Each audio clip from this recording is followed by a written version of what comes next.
There we go. Should start now. All right, here we go. Had a little bit of technical difficulties, but we are up and running. The NBA report is live and direct, man. We got a lot to talk about today.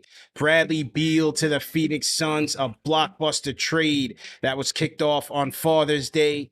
The Miami Heat won Dame. We're going to talk about that as well, man. Plus, some other free agency news, man. Draymond Green opts out of his contract with the Golden State Warriors. We'll talk about what that means. And USA versus the world, man, has the international superstar taken over the game and the NBA level, man. We're going to talk about that and much, much more. And we're going to tip our cap to Lou Willville, a.k.a. Lemon Pepper Lou, man. Lou Williams announcing his retirement after 17 seasons in the game. Special guest, we got Mo Mooncey in the house, man. Co-host with BJ Armstrong on the Hoop Genius podcast. Does some great work joining us. And we got the Trataros Alex Trataros on the other side, man. So lock in. Hit that thumbs up button for you boys. And let's get into it, man. The NBA report live and direct on this Juneteenth, Monday, man, June 19th. All right, man. A little technical difficulties, man, but we locked and loaded. Mo, how you feeling, man? Welcome to the show, man. I'm blessed. Thank you guys for having me here. Big fan of what you guys do over on this and also the Knicks Fans TV as well. So shout out to you guys and shout out to your audience as well. I see them showing love already in the chat. And, you know, I always love talking basketball. So thank you for having me on. Yeah, absolutely, man. It's been a long time coming, but we definitely appreciate you for tapping in with us. And the topics are right on point for today, man. So let's get into it. Let's react to this trade because overnight it was announced that the Washington Wizards were sending Bradley Beal to the Phoenix Suns in a package for Chris Paul, Landry Shamet, several second-round picks, pick swaps, and later today was finalized that, or further announced that Jordan Goodwin and Isaiah Todd from the Wizards would be heading to the Suns. And, you know, just grading this deal on the surface, I mean, you couldn't have two polar opposites in terms of winning and losing. From my perspective, for the Suns, this was a major win for them. Not because it solidifies any type of championship for them, right? They still have a long way to go, and we'll get to that. But in terms of not having much wiggle room, in terms of not having flexibility to maneuver with their roster, keeping Chris Paul wasn't going to get him any closer to their goals and would have gotten them closer to the apron with that $30 million guaranteed.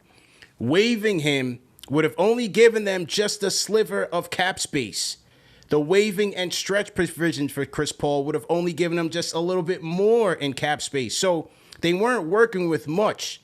So in my opinion, to be able to turn an aging Chris Paul on that contract and scraps for Bradley Beal, to me on the Suns side, that was really the best that they could do in terms of trying to upgrade their team. Now, they still have other things that they'll need to do. They need to figure out what they do with DeAndre Ayton.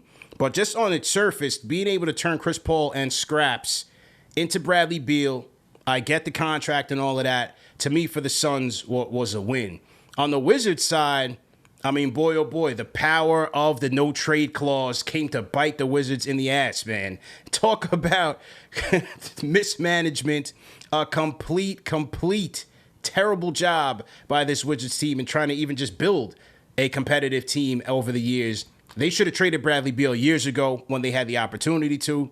For some reason, they wanted to commit to him while trying to build a championship team around him, which made no sense. You know, a team like Portland's going to find that out with Dame Lillard as well.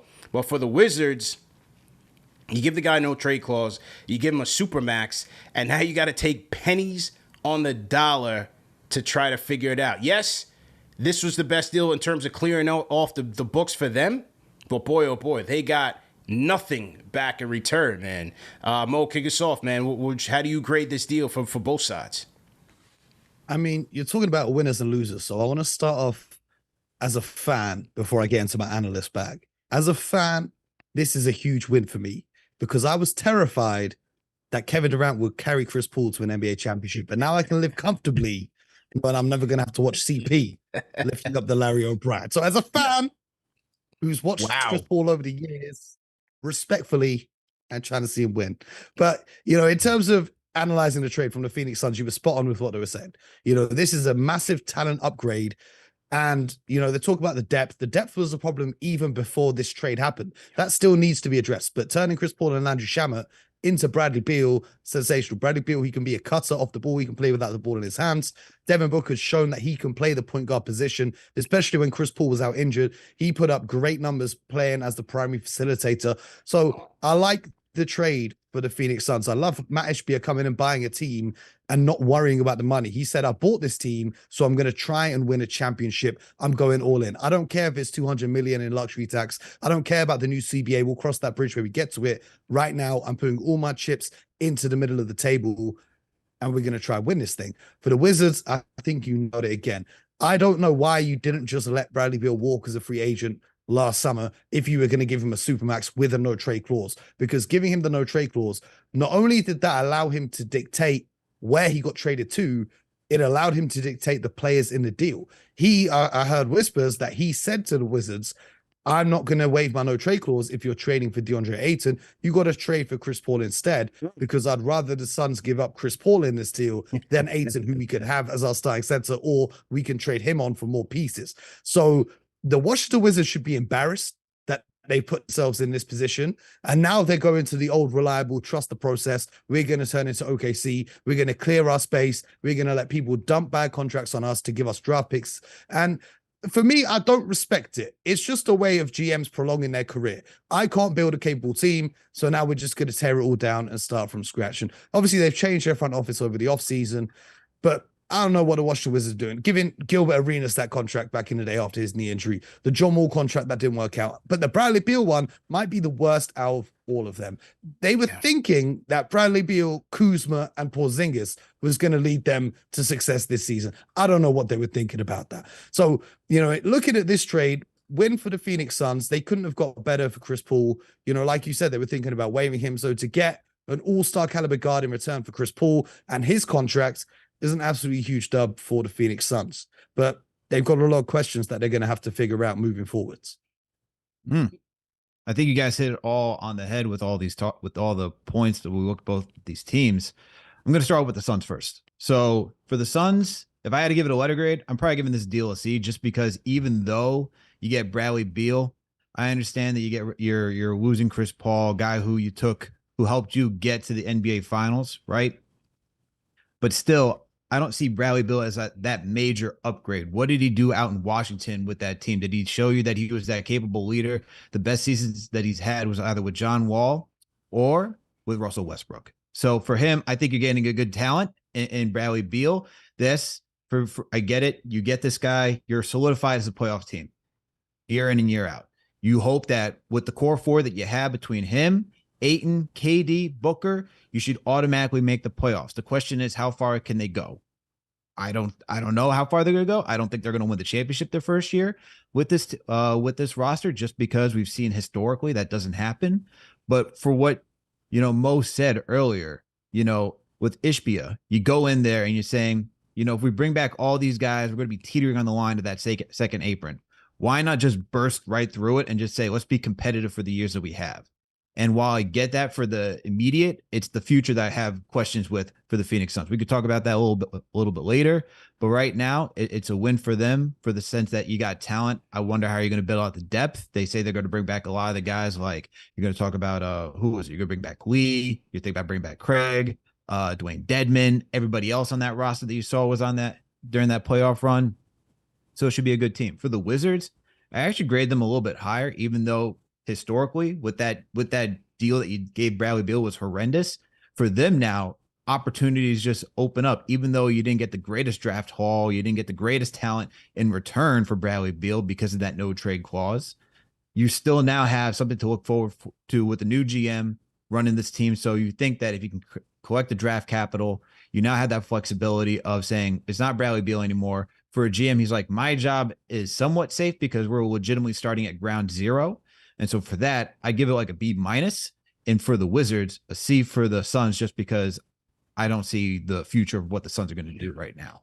I say the only reason, like, I get what you're saying with how, Beal fits. They may not necessarily have needed his offense. I'm just saying from the standpoint of when they went all in for KD, right? they stretched out the contending window, right? When they got CP3 in the beginning, that's when the contending window opened. Now they brought in KD, they stretched it out a little bit. They're all in. They put all the chips into the middle. With that, and with the CBA and the second apron approaching, they really had very little, and all the picks that they gave to the Nets. I mean, the Nets have their first round pick for basically every other year till 29. Yep. So my perspective is, given that they have very little to work with, turning Chris Paul into Bradley Beal was better than just turning Chris Paul into, a mid to back end rotation guy plus a pick here and there. So even though Beal adds on to the wealth of riches offensively and they still need to figure it out, to me, they were able to get the most out of that situation. Now, they still need to figure out the rest on how to balance out the roster, right? They only have about 5 to 6 guys on the contract.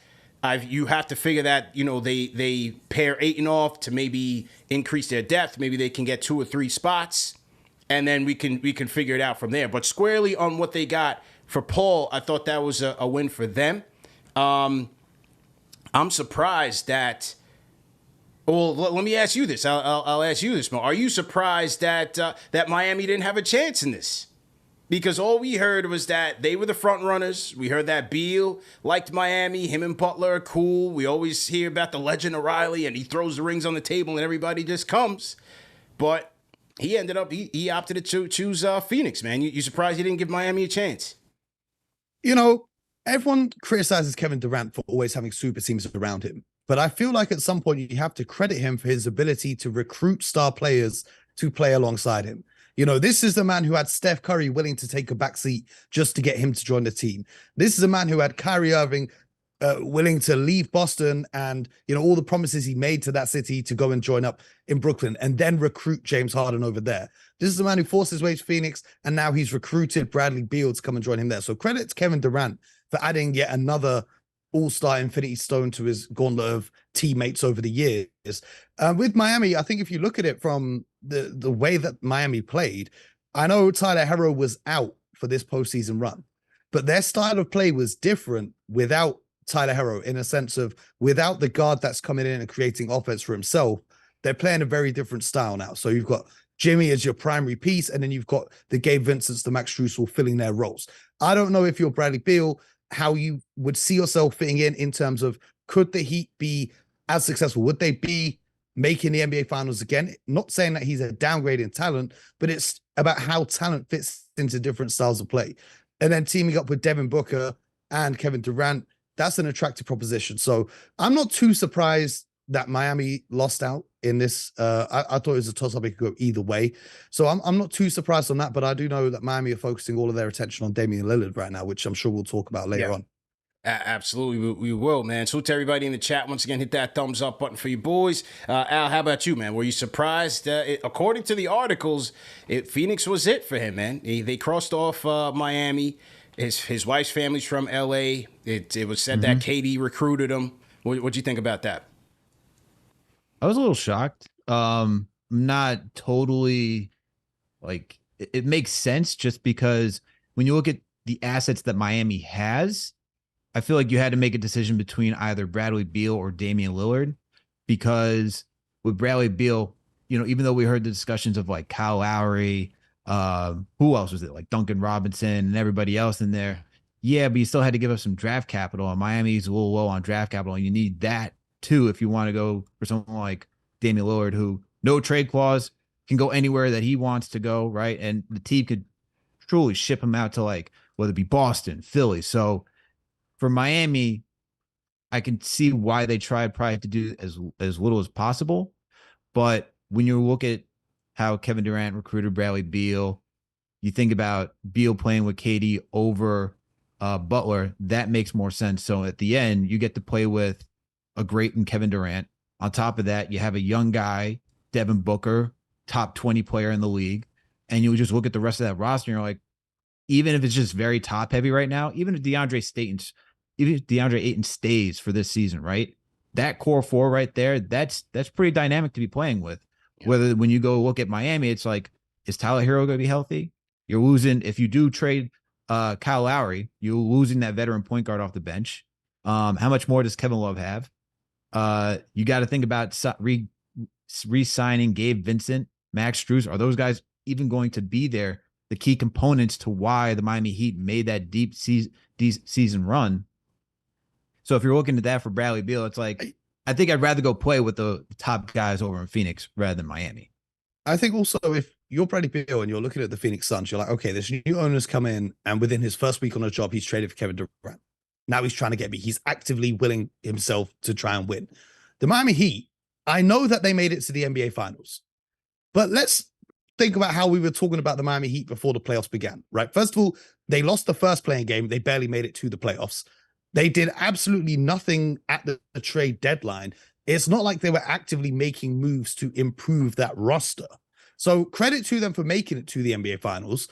But, and I hate to do this, Giannis doesn't hurt his back. Do they win that series? Tatum doesn't turn his ankle. Do they win that game 7? The Knicks had some injuries in that series as well. So it's like Miami were in the finals, great. But it's like when the Hawks made it to the conference finals, were they really the quality team to make it to a conference finals? Or were they just in the right place at the right time for Ben Simmons to have his meltdown and all these other factors that go into making these runs? So, you know, when you're looking at it like that, Phoenix is a far more attractive destination. My question here, though, is, you know, we're talking about DeAndre Ayton, and this is a league now where you're going to have to go through the Nuggets to win the Western Conference. The Nuggets are big at every position, especially at the 5 with Nikola Jokic. You saw DeAndre Ayton couldn't really do much against him in the games that he did play against him. So now you've taken a guy who was a number 1 draft pick over Luka Doncic, over Trae Young, over all these guys. He's the number 1 pick in the draft. He comes in. He's the second option. It's him and Booker, right? Good first season. They would have made it to the playoffs. They went on that run in the bubble. They would have made the playoffs that season if Ayton didn't get the 25-game suspension, but that's besides the point, right? Then Chris Paul comes along. So you've gone from being the second option to now you're the third option. And now Chris Paul goes, but Bradley Beal comes and Kevin Durant joins. Now you're the 4th option. As the number 1 pick in a draft, trying to get your career back on track, are you really going to be happy and buy into what the team's trying to do as the 4th option on the team? There's only a certain amount of possessions in an NBA game. But so many balls to go. Less touches now. You're gonna be relying on offensive rebounds and lobs off the pick and roll. Is that what you want to do? But more importantly, for the Phoenix Suns, you're paying a guy $30 million to do that moving forwards for the next 4 years. Is that something that really makes sense? You can get that same production from a Bismack Biyombo or a JaVale McGee if you've got all these other scoring options on the court. Not saying that those guys are as good as DeAndre Ayton, but it's looking at what you need your center to do in the game, right? So looking at that, it would make sense to trade DeAndre Ayton to fill out depth on the roster. But now my question is, who's willing to take on DeAndre Ayton in the hopes that he can somewhat fulfill his potential as the number 1 pick, despite not having really shown that since the season where they made it to the finals, only to lose against Milwaukee? Yeah, and I think if you're any team. Yeah, well, go ahead, Bob. I mean, it's just going to say in terms of Ayton, you know, his stock is kind of down after a lackluster playoffs too, man.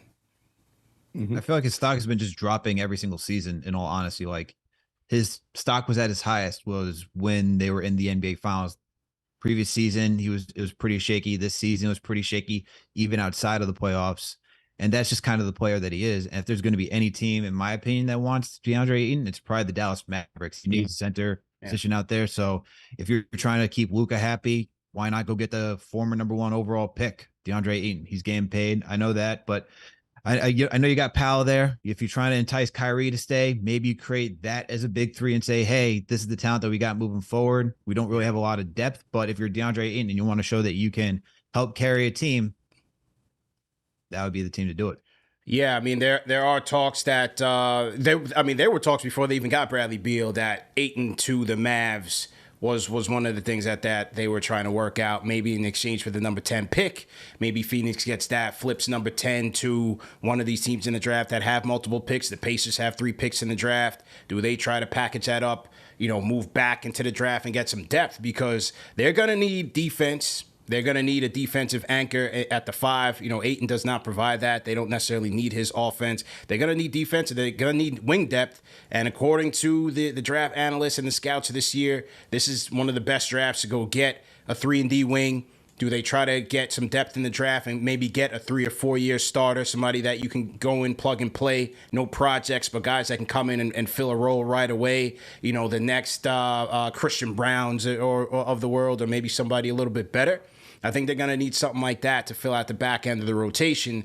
And then you still have Campaign, who you got to bring back. He's on a non-guaranteed contract. You have Torrey Craig, who they're going to have to use his bird rights and bring him back because they need him as a 3-and-D wing. He shot damn near 40% from 3 last year for them. So they're going to need to make some moves, man. It's going to be very interesting to see how they play this out. But for right now, they have Bradley Beal. Salute to everybody in the chat. Once again, hit that thumbs up button for you boys. The NBA report live and direct on this Juneteenth. CP the Fanchise Alex Trataros, special guest Mo Mooncey of the Hoop Genius podcast. Call us up with your thoughts on this trade, man. 657-383-1509, or you can hit us up on the NBA report Discord. All right, I want to get to Kendrick Perkins' thoughts on this team. And let's react to it. This was Kendrick Perkins last night on SportsCenter in regards to what he felt like this trade was going to do for the Phoenix Suns. Here it is. Okay, on what 2 years, Washington is the main piece, although he's not expected to be there long. The Wiz are exploring as well. KD, Bradley Beal, KD, and D Book, 3 of the most prolific scorers in the game today on one team. Hey, listen. James Jones is out here selling used cars for Rolls Royces because that's exactly what just happened. The fact that he was able to keep DeAndre Ayton was huge. Look, the Phoenix Suns with this big 3 should be the favorite of coming out of the West and winning next year's title. Now, I don't know what's going to happen throughout the course of the offseason, and I know we just getting started, but at the end of the day, currently constructed, this is the best team in basketball. When you have this much offensive firepower, it's going to be hard to beat this team in a 7-game series come postseason time. The great thing about it is that they get to jail from training camp. DeAndre Ayton finally have a new coach in Coach Vogel, so we don't have to worry about the tension that him and Monty Williams had. It's about to be fireworks this next upcoming season. I can't wait to see what else is happening. All right, so that was Big Perk. Never shy on words, never short on words. Hilarious. I like Perk at the ESPN seat, man. He's very entertaining. But this was an entertaining reaction to this trade, because there's no way that you could look at this team with only 5 guys on the contract, 5-6 guys on the contract. 2 of those guys being guys that wouldn't even crack your average rotation. You have 3 offensive, good firepower, great firepower. You got 3 of the best shooters in the game, 3 great closers. You look at Bradley Beal's clutch numbers. He was great. Book, KD, come on. But without even looking at what they fill out in the back end, you got 2 guys in Beal and KD that have durability issues. KD has been playing less and less games. Bradley Beal played 50 games last year. Book had an injury, I believe, last year as well, but he's the more durable of the 3. So they've got that to contend with. They still have to build out the roster. And then when I look at the West, obviously Denver, it's going to run through Denver and put some respect on their name. They just won the championship. We'll see how the Clippers look at full health. Those are the Los Angeles load managements. If they can make it through a full 82, we'll see how they look, because they certainly have the depth. What do the Kings do? Do the Kings make an upgrade? Do they improve their defense and make another leap, right? Like you got teams in the West that I don't even see the Suns better than at right now. Look at that East. A healthy Milwaukee team, to me, is still better than this Suns unit. Celtics, I think you can go neck and neck. Celtics kind of proved to be a little bit soft this year, but I say that to say I'm not ready to crown these guys champions, because they got a lot of work to do, man. Phil, what's your take on that? I mean, you say the Celtics are soft, but don't forget who this Phoenix team are. If we're talking about being soft, they got punked by Luka Doncic in Game 7. After talking all of that, they've shown time and Jalen again. Brunson. Don't forget Jalen Brunson. Don't forget our guy, Jalen Brunson. That's right. Facts. But you know what I'm saying? Time and time again, they try and upload the videos of them working out, or they have a parade for making it out the Western Conference Finals. They're soft. Okay, let's get that one out of the way first. The Celtics, at least, they're a young up-and-coming team. Let's not forget that. This to the Phoenix Suns, they got to go all in. But to me, this whole thing, it makes me question, did anyone actually watch the NBA Finals? Did anyone actually watch what happened? You have Jokic, who's the star of your team. You have Murray, who's the co-star, and you have Michael Porter Jr., who is supposedly the third star. He had an awful finals, right? There's no guarantee that in a 7-game series, all 3 of your guys are going to play well. The defense is going to take something away. A team might commit to saying, okay, cool, we're going to double team Devin Booker and make sure he can't get off, or whatever it might be. We're going to go at Bradley Beal. We're going to try and target Kevin Durant. Now he's a little bit older, whatever it might be. So if one of your guys doesn't get going, like Michael Porter Jr. couldn't get going in the finals, it was the Aaron Gordons, it was the Bruce Browns, it was the Christian Browns, it was the Kentavious Caldwell-Popes that won Denver the championship. Yes, the superstars Jokic and Murray did that thing, but the depth is what helped them win the NBA championship. Not only that, the depth is what got them the 1 seed and home court advantage throughout the postseason. True. So when you actually watch how the game is played, the Phoenix Suns can be a very impressive team. They've got the offensive firepower. They can be great in the regular season. What happens if one of their big 3 gets injured? What happens when they get into a playoff matchup and one of their guys struggles? Where is the depth? That's what I'm looking to find out. Are you going to move Ayton for more pieces, or are you going to somehow try and convince guys to sign for the minimum? Whatever it might be, depth is essential in winning an NBA championship. And then talking about winning an NBA championship, everyone says defense wins championships. Is Bradley Beal a good defender? Devin Booker, when he's locked in, he looks very serviceable on defense, but how often do you see him locked in on defense? Kevin Durant, with his wingspan, his movement, he can be good on defense. However, he's another year older. He's got more injuries on his body. So where's the defense coming from with this squad? So it's like, to me, you've just watched a team that's very deep and has multiple athletic, big body defenders that they can throw at guys in the playoffs, win the NBA championship. That's the model of what wins in the NBA. Going all in with a top-heavy team, this is why I struggle with this discussion right now, is it's the exact same discussion we had when Brooklyn traded for James Harden. Yeah. Yes. It's the exact same. We're having the same conversation, just like, 18 months or maybe less, that we had about Brooklyn making a big 3. You've now got 3 guys who can all score the basketball. One of those guys is Kevin Durant, right? And you've got a very thin roster behind it. Now, the obvious advantage is that Phoenix don't have Steve Nash attempting to coach on the sidelines. That's a very distinct advantage that they have over the Brooklyn Nets. But we've seen this in the NBA. Having 3 of these guys on a roster as 3 score-heavy guys isn't the recipe that you're looking for. But I'm not going to criticize them for it, because it was the best available move to them based on the contracts that they're giving out. You obviously can't go back in a time machine and change Chris Paul's deal, or, DeAndre Ayton doesn't have his issues with Monty Williams. It was the best available move. But to say Kendrick Perkins coming out and saying they're the favorites to win it all, I think that's outrageous. It almost as if Kendrick Perkins doesn't actually watch the NBA. Almost. Oh, man, Mo, I couldn't agree with you more, especially when it comes to depth, what we saw throughout this entire postseason. And, that was the same thing that we saw for the Brooklyn Nets too, right? They gave up all their depth and they had to rely on their big 3. And how far did it go? A 2nd-round appearance against the Milwaukee Bucks, who had the depth, had the star power, and were able to win the championship that year against the very same Phoenix Suns.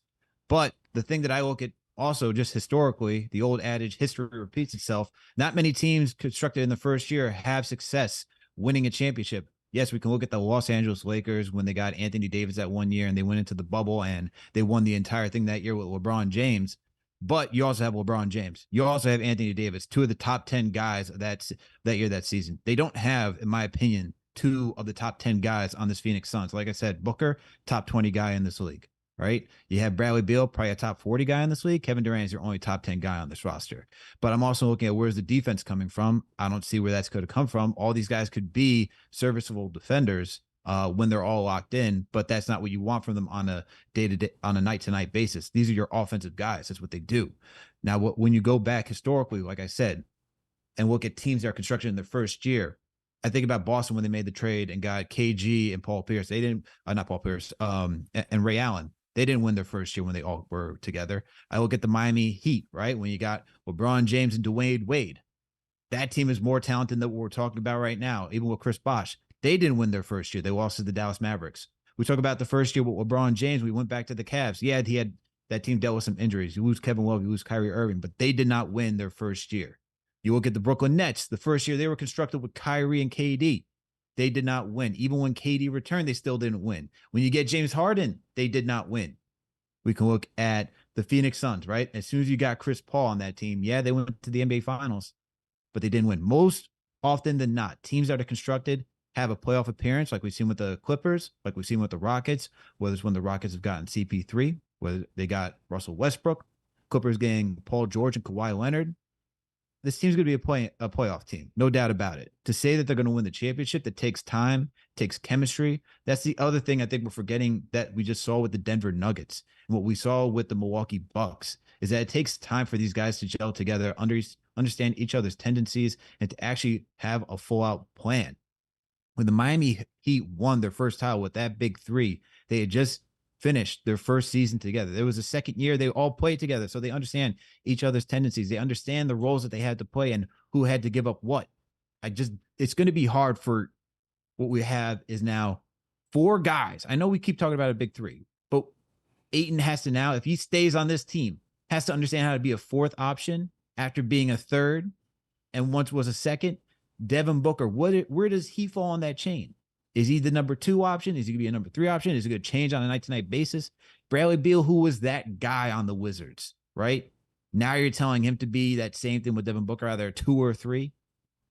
That's tough to figure out. So that's tough to figure out. It's a lot of sacrifices that have to be made.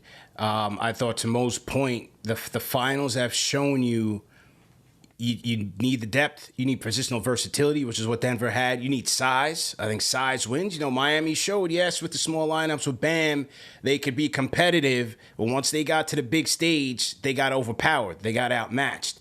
Small ball will only take you but so far if you're matched up with some good size. And I thought that's what Denver had. But, it's just the big three concept versus building organically. It's such an interesting debate because you have these new salary cap rules that's supposed to limit teams' abilities to put a big three out there or else they're going to pay the price. But then you look at the past finals winners, right? And yes, they had the depth and they had the versatility and they had well coached, but the star power of their organic homegrown talent was always there. If you go from Jokic to Giannis to you go Warriors dynasty, the Spurs dynasty, the Celtics when they won. Yes, it was KG and everything's possible, but it started with Paul Pierce, right? It took an Al Jefferson to get you a KG. Like it starts in the draft as well, and the Suns were on their way. They drafted Book. Right, they found a diamond in the rough in Book. What was the late lottery pick? It was 11 or 14, I think. Right? Yeah, around there. They got Ayton. They got Ayton with the number 1 pick. They were competitive in the bubble. They were able to flip some assets to get to Paul. They got to the finals. Last year, to me, was their best team. They won 60-something games last year and flopped out in the playoffs, and they just weren't there good enough. So now they're in on this big three, but it just...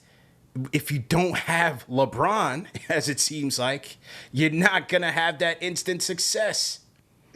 It's to win an NBA championship, you need a top 3 player in the NBA.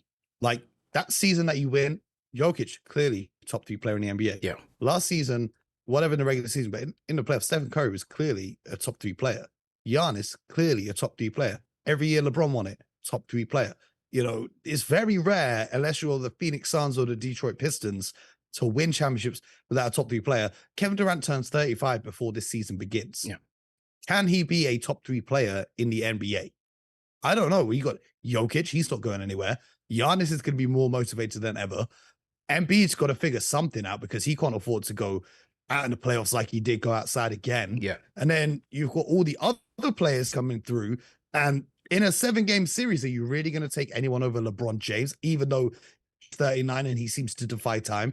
So I understand why they made this move, but it gives them a very short window. They have a 2 to 3 year window to win this because KD, as I said, he's 35 before the season begins. How many more years have you him? He's got what, 2 or 3 years left on his deal. You got Booker who's not going anywhere. Yeah. And then you've got Bradley Beal. And the important part about the no trades clause, it may come back to bite Phoenix because if they decide, if Kevin Durant wants to move on, retire elsewhere, whatever it may be, Bradley Beal still has his no trade clause, right? Because he was traded to the Suns. He retains that clause, is in his contract. So now you basically have to win in the next 2 or 3 years.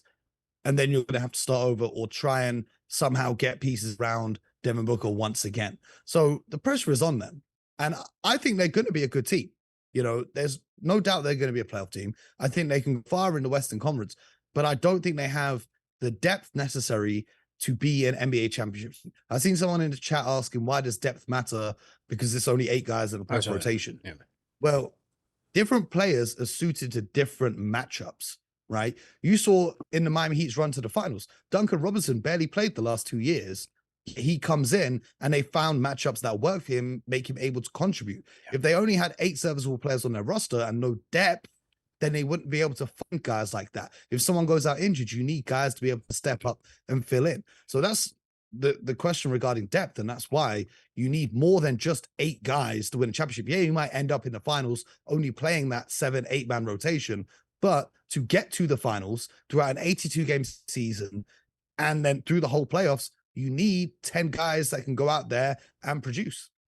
Yeah, and it's as you said, you look at Miami, you know, there were games where Kevin Love went from a DMP to starting.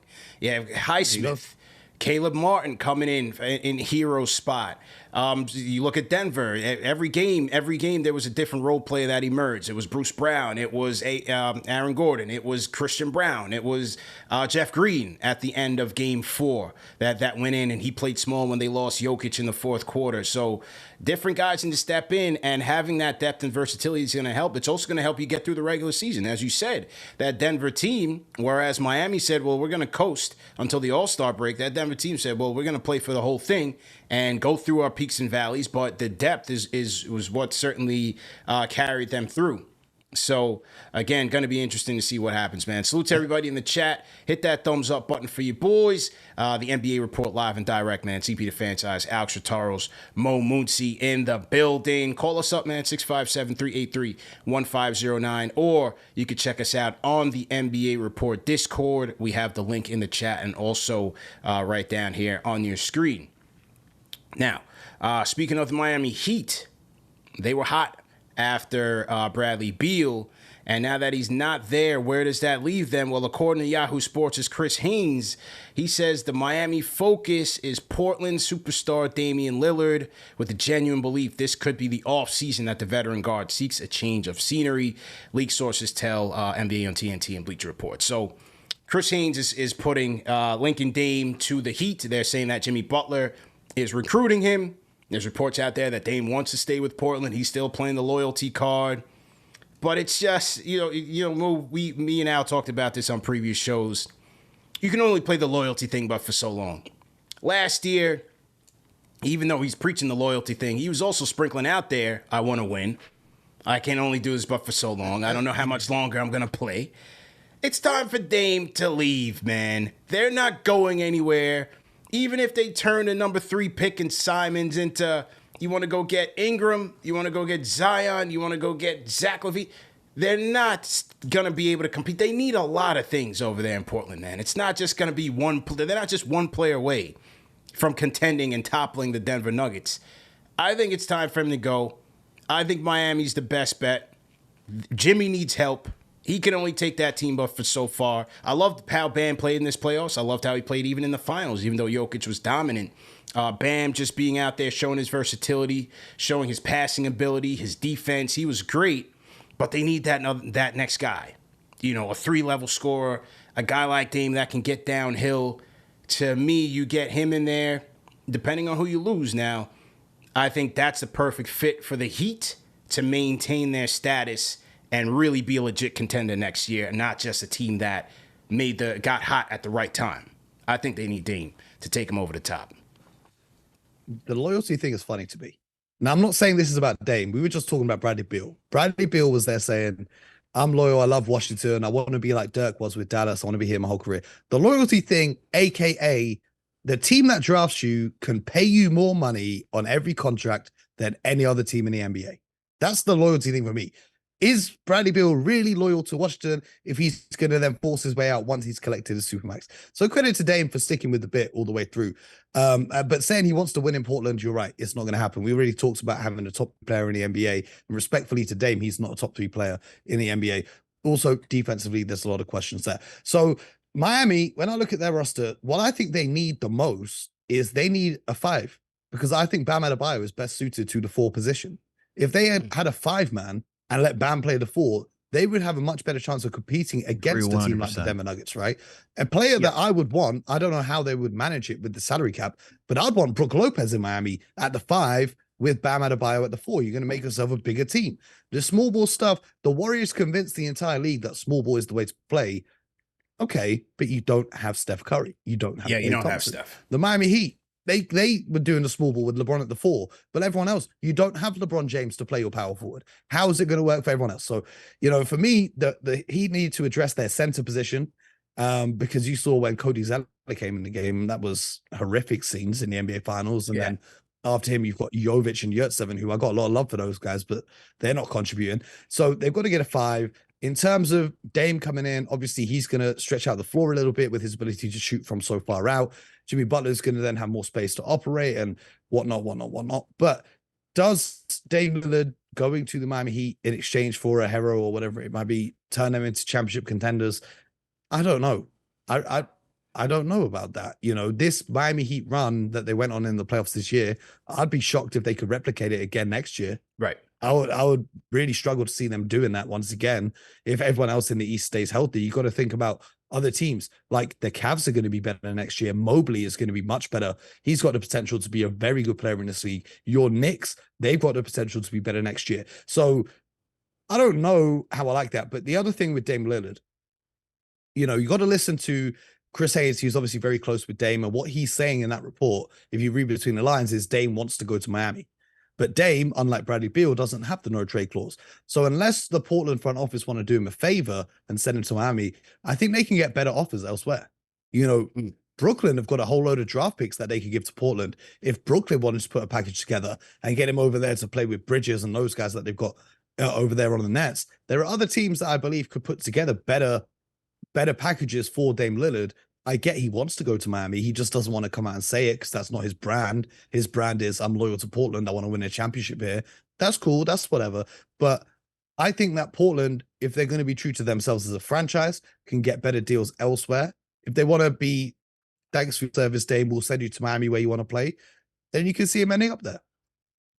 And I think it's the latter that's going to happen because he has been loyal to Portland. He's tried his hardest. I think there is going to be some, model kumbaya session that comes in at the end saying, you know what, Dame, you did your best here. We tried our best too. We're going to be amicable and we're going to see what we can get from Miami because that's where you want to go. And I think if you do put Dame in Miami, I think they're pretty close to a championship caliber team just because I know this run is all, well, you discussed like all the things that had to happen. Giannis twisting his ankle, Randall re-aggravating his ankle before that series, everything else that came through. But the way that Spoelstra, if you have Spoelstra on that team and he's able to galvanize the rest of these guys to get them going, I feel like you add Damian Lillard, you add a 5 to move Bo. I feel like all that together makes it a pretty competitive team to say, hey, they could do it once again. And you're talking about seasoned veterans too with Dame, Butler. You still got the Celtics who are still on the younger side. Knicks are still on the younger side. Philly, I mean, Embiid, Harden, if that's going to be your duo, we could just count them out in the second round because they like to choke. So I don't know. I think with Miami, they're a legitimate contending team if you go get Dame. I hear what you're saying, but you're getting Dame, and then that's another guy who you have to try and hide defensively. Now, Eric Spoelstra is one of the best coaches we've ever seen, and we saw him do a great job through the playoff run, right? He's bringing out these zone defenses. Teams don't know what to do. Until Nikola Jokic walks in the door, and they run the zone, it works for a few possessions. He said, well, you know what? I'm just going to go and post up and collapse your zone straight away. And then after he did that in game 3, they didn't go back to the zone in the rest of the series. So the rest of the league watching that, Giannis at home watching that, Embiid at home watching that, is thinking, well, if they do that against us, I'm just going to do the same thing. All it takes to collapse the zone defense, there's a reason you don't see it so often. And that's why it made me so mad watching the Celtics try and play against the zone defense and just fail miserably. It's very basic stuff. If you've got the talent to be able to pick apart zone defense, and as great Spo is at throwing teams off the rhythm and whatnot, when you're talking about challenging for a championship, I'm not talking about winning in the regular season or getting through the playoffs. I'm talking about actually lifting the NBA title. Defense. It always comes back to defense, and that's my big red flag about Damian Lillard is the defensive side of the ball. I would never question what he can do scoring-wise, playmaking-wise, but defense. So you've got Dame Lillard. You can't have then have Dame and Duncan Robinson on the court at the same time, for example. right? So you've just got another guy you have to hide on the defensive side of the ball. Yeah, but that's what we've seen throughout Miami too, right? They always had multiple defenders out there to hide someone like Duncan Robinson. I think if you have Dame out there, you're going to have Jimmy, you're going to have Bam. If you upgrade that center position, Brook wants to go get paid this year. If Miami is willing to go over the cap and go get somebody like Brook, that's a nice defensive guy that you have that could stretch the floor as well. The question is, who do you put at that 2 position? And I think you're going to have somebody like maybe a Gabe Vincent, maybe you have them as like interchangeable. You're still going to have Caleb Martin out there too. Yeah. Maybe you slide him up there to be that starting 2 guard as well. And you're a small team.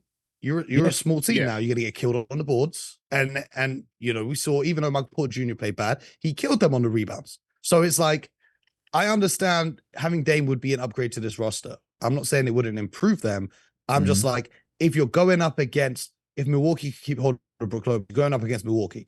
You're going up against, if James Harden and Joel Embiid figure out how to stop choking, you're going up against them. You're going up against the Nuggets in the finals. That's the tier of basketball that I'm talking. It's like, yeah, no doubt it improves Miami, but do I see them winning it all? I don't see it. I'd say like they're a championship caliber team, not the sense that they're going to win, but you can see them in the finals. Yeah. I could see that type of team in the finals.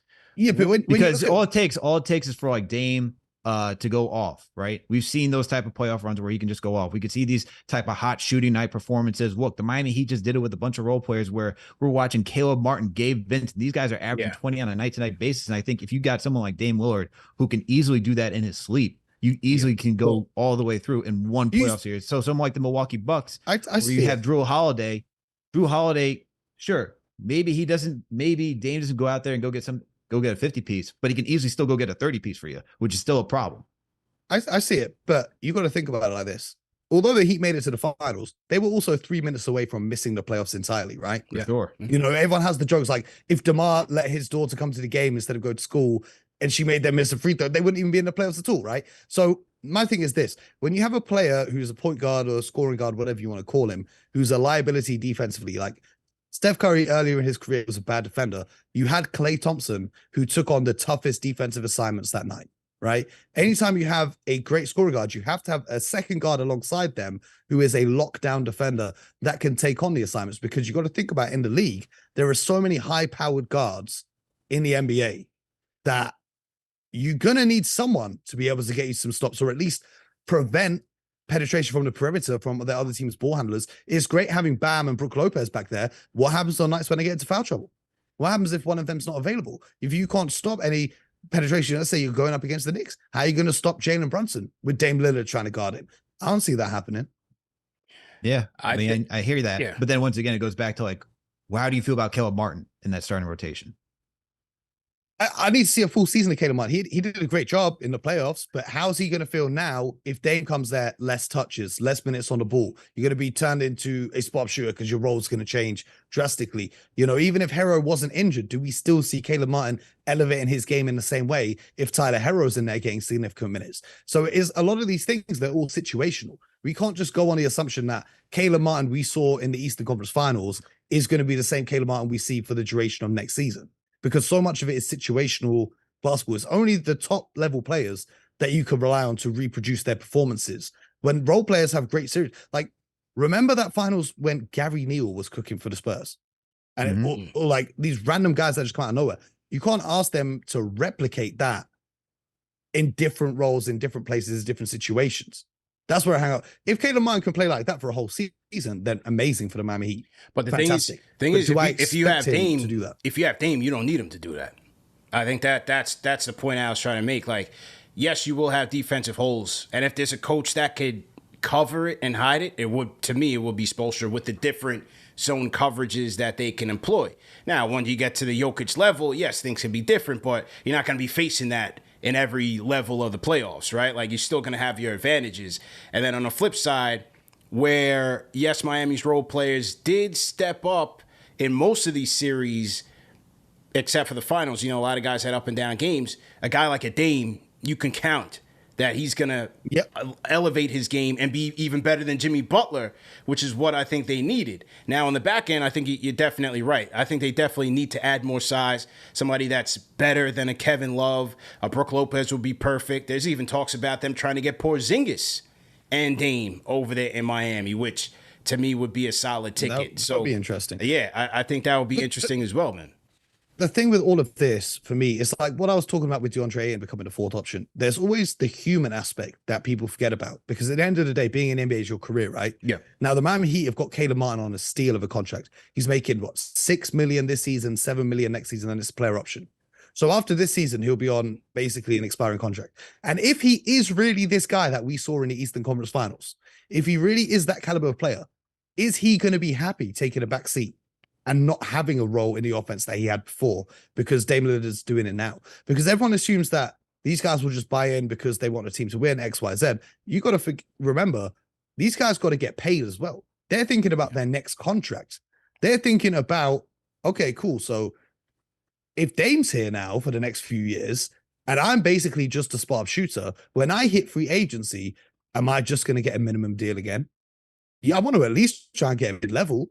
I'm not trying to get max, but come on, like, I've got to be able to show my skills. There's always like the human element that people don't necessarily see or is necessarily ever spoken about, because players won't say it in the interviews. But like, you guys, I'm sure you've seen that clip of Kobe talking when he was trash talking someone because their teammate got paid, but they didn't get paid. So he just decided to deny them the ball on every look and said, look, you're not going to get paid because you're not going to be able to score the ball in this game. That there's a very human element in that, because it's like, we can't just assume it's NBA 2K and we're going to just plug, oh, this guy's a 99 overall 3-point shooter. This guy's 95 overall mid-range shooter. We could put them together X, Y, Z. It's like the human element of the game as well is something that needs to be considered, and how that's all. I get heat culture, whatever.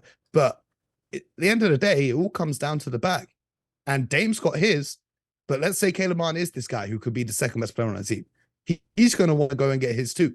So now you're taking him from what was the second option in that run through the Eastern Conference to now being the fourth or fifth option on the team. And how's that going to play out for you?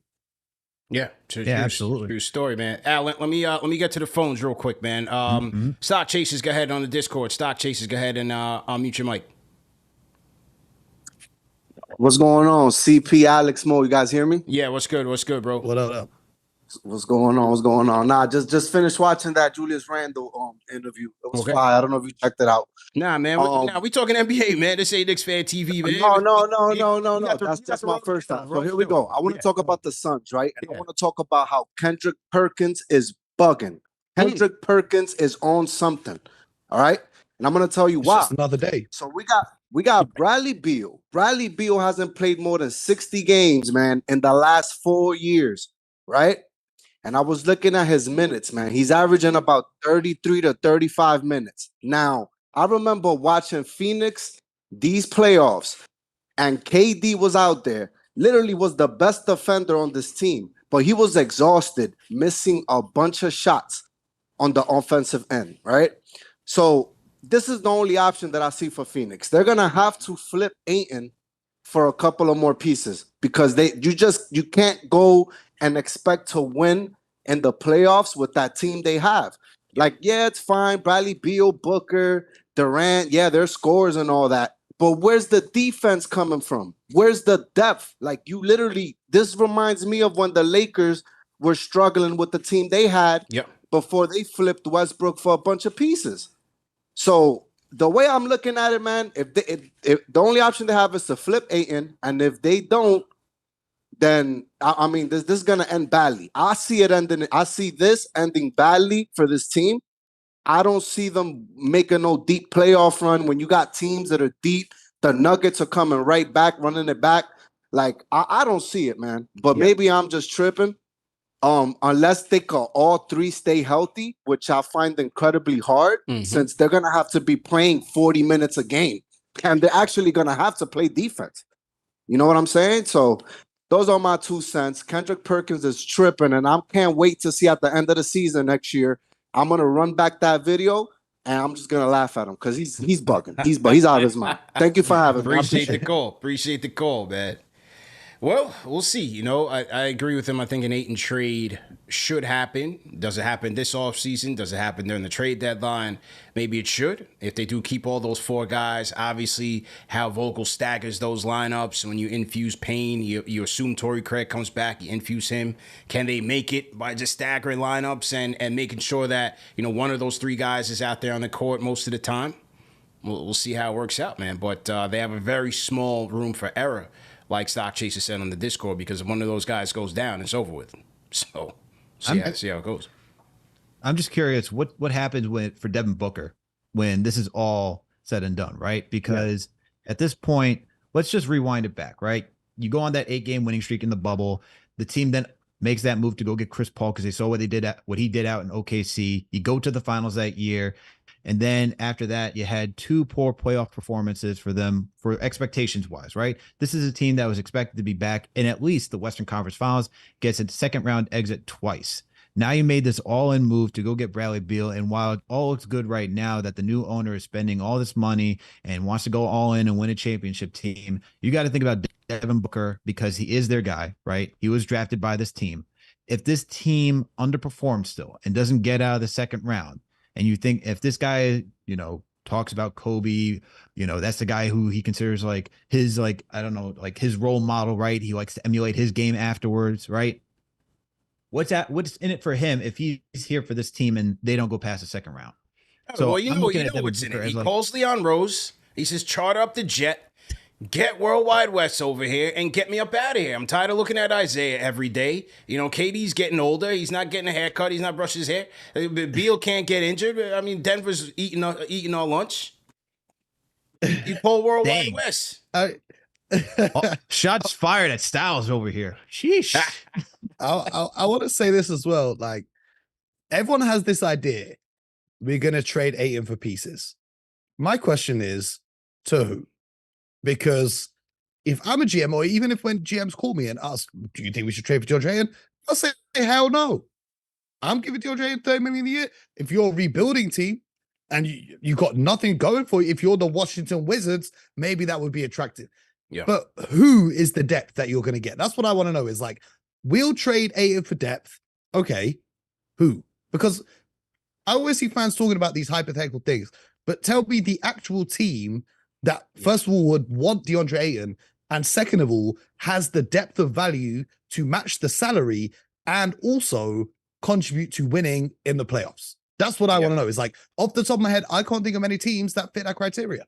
I think he's going to have to get a stock up. This, like I said, this could be a trade deadline thing, could be a next off-season thing, if they even entertain it. We'll see. Maybe they want to roll out the experiment. We'll have to see what happens. But definitely right on that. Also, like, with the new coach, he might just get good again. That's you true. know, like Vogel did turn Hibbert into Kareem Abdul-Jabbar that one year. So what happens if he becomes their second or third best player? What happens then? Yeah. Because you can't trade Bradley Beal. So then it gets even more awkward. So right. I don't know, man. It's funny. It is, man. It absolutely is, man. So to everybody in the chat, once again, hit that thumbs up button for you boys. NBA Report live and direct, man, on this Juneteenth. Happy Juneteenth, everybody. CP the Fanchise, Alex Trataros on the ones and twos. We got special guest Mo Mooncey of the Hoop Genius podcast in the building, man. Great show so far. Hit us up, man. Hit us up on the Discord, on the NBA Report Discord, or you can hit us up 657-383-1509. Now, CP3 was also in this trade, and where does he go? He went to the Wizards. According to Shams, here is the latest on CP3. Here he is. This is courtesy of FanDuel TV. Here's Shams. For now, the Wizards are going to try to see if they can flip him to a third team, and I think a couple teams to keep an eye on: the Clippers, the Warriors. Those were two teams that did discuss potential deals with the Suns prior to this trade going down. And there was also another construct, from what I was told, where John Collins would have ended up in Phoenix. Chris Paul could have ended up on a third team like San Antonio or Houston, from what I was hearing. But the bottom line is I think this trade was a win for Chris Paul. $30 million guaranteed for next year. Rather get that money guaranteed than being waived outright, which would have only guaranteed him $15 million. So he walks away from this season, from next year's salary, with at least $30.8 million. And now Wizards are going to see it. Can we go get a second round pick from somewhere? Could we get an asset? Could we maybe get a young player that we like? So I would expect that process to continue over the course of this week. All right, that was NBA insider Shams Charania, courtesy of FanDuel TV. Yeah, CP3 goes on Good Morning America this morning. He's like, well, I was shocked to hear about the trade. I heard about it on the flight over to New York. I mean, look, he had to have been aware that this was happening, especially when news broke last week that they were considering waiving him. So he knew his time with Phoenix was pretty much going to run out and that he would have options. As Shams reported, he gets his $30 million bag because at once upon a time, only half was guaranteed through Phoenix. Now he gets all of that, and now he gets a chance to go somewhere where he wants to go. His son, his family's out in L.A., his son and Bryce James, LeBron's son, they're going to be playing basketball together on the same team. As Sham said, the Warriors and the Clippers are in the mix. I think it's the Warriors. We'll see with the Lakers if LeBron tries to jump in there and tries to do something. Both teams could use a point guard. Both teams are the LA load management. It's going to be very interesting to see whichever team he goes to, how they are able to get through the season. But both teams could use Chris Paul's services. Al, what do you think, man? What do you think this? Where does this end up for CP3? I think he goes back to the Clippers. In all honesty, I think just if we're going to continue with the theme of everyone's going back with their exes that we saw this past trade deadline, I think he goes back to LA because, as you said, his family lives out there. He already has history with the Clippers. If the Suns are any example for what the Clippers should probably do, is just to go all in right now. If you got Paul George and Kawhi Leonard, and if you get someone like CP3, maybe he's that guard, that point guard you've been looking for because you tried so many experiments at this point, right? You got Westbrook out there. You tried John Wall. You tried so many things. You had even Reggie Jackson out there.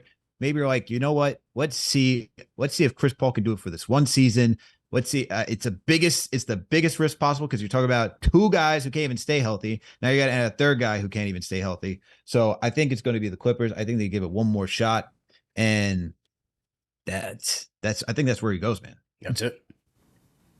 If I'm the Clippers, I'd rather keep Russell Westbrook than have Chris Paul on my team.